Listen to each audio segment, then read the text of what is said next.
Hey there, it's Seb Frey, the Sold Guy here, and today I want to share with you some tips on how to survive living in your home while it's on the market.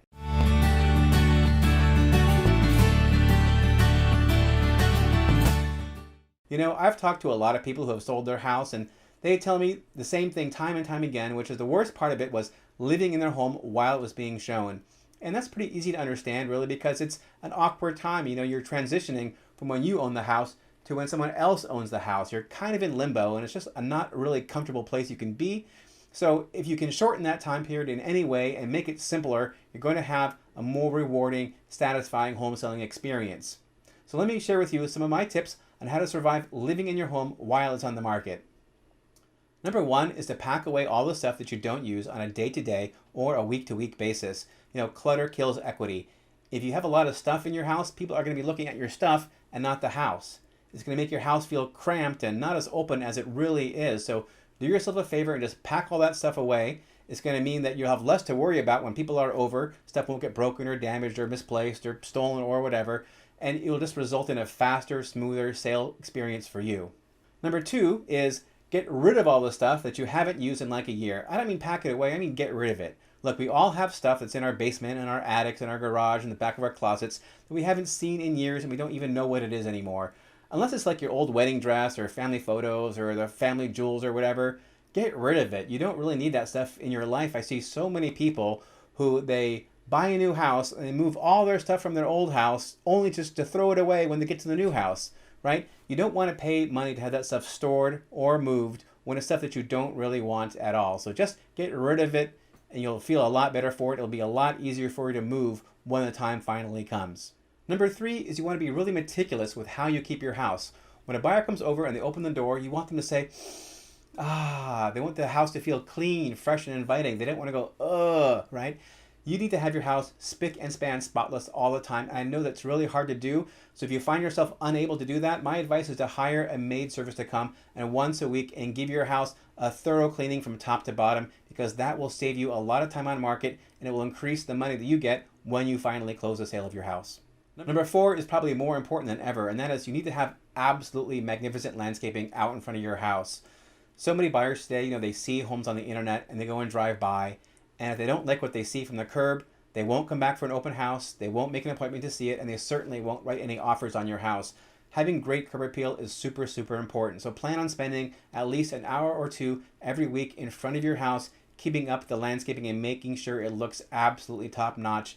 And if you can't spend that kind of time, and I understand, I know I can't, hire a landscaper. It's only going to be about $50 or $100 a week to have them come and make sure the front of your house is looking fantastic. And that's money that can be very well spent. You'll have a shorter time on market and for sure sell your house for more than you would otherwise. Okay, tip number five does not apply to everybody. And for those to whom it does apply, it's going to be pretty hard to take this suggestion, but here it is. If you have animals, consider seeing if you can leave them with someone else while your home is on the market. That's because there's so many buyers today who are really sensitive to pet odors. When they walk in, if they smell a dog or a cat, they might walk right back out again. A lot of people have allergies, and there's just all kinds of reasons why people don't want to buy a house where they sense a heavy pet presence. So do yourself a favor. If you can, have your pet stay somewhere else while the showings are happening. Another thing to consider is that many times I've seen listings that say the seller needs 2 or 3 hours to make sure the pets are secure before the house can be shown. Buyers today have a limited time period which they can be out looking at houses, and if they are not able to see your house because you need 2 or 3 extra hours to get the home ready, they very well may move on to another house, fall in love with that one instead of yours, and make an offer on that one. I think you'll find that if you're able to keep the pets out of your house, the sale process will be smoother and faster, and you'll get more money for your home in the end. Number six is to make sure that you have like a locked drawer or like a locked box or a safe or something where you can keep your personal documents. So anything with your bank statements on it or your credit card statements or driver's license, birth certificate, passport, anything with any kind of personal identifying information, it should be locked away. It's not enough just to keep it in a drawer someplace, because there's so much information and identity theft going on today that you really want to make sure you have that information locked down and out of reach of prying eyes.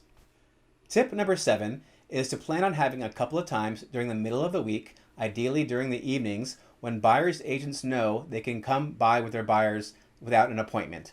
So it's much better to tell your agent, hey, listen, have buyers come by on Tuesdays and Thursdays between 5:30 and 7 than to have some agent calling you at 5 o'clock on a Wednesday saying, hey, can I bring my buyers by in an hour? That oftentimes might not work for you. That could be when you have dinner or you plan on having friends come over and you have to tell the agent no.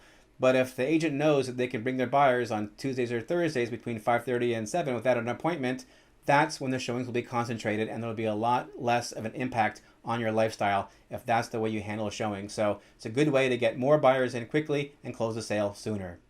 And number 8, this might sound obvious, but don't overprice your home. So many people overprice their homes and they think, well, that's okay. It will leave room to negotiate or I can come down later. Well, maybe those are true, but one thing is for certain, that overpricing your home will extend the amount of time it's on the market. Many, many studies have shown that the longer your home is on the market, the less it will ultimately sell for. So do yourself a favor, set your price correctly from the get-go. Your home will sell much more quickly and it will sell at a higher price. All right, tip number 9, my last tip, that is to make sure you have the very best photos, video, virtual tour, floor plans, drone video of the entire property. This way, you'll have the buyers coming through your door who really know what your property is about and they want to see it in person. You won't have people for whom the property just won't work.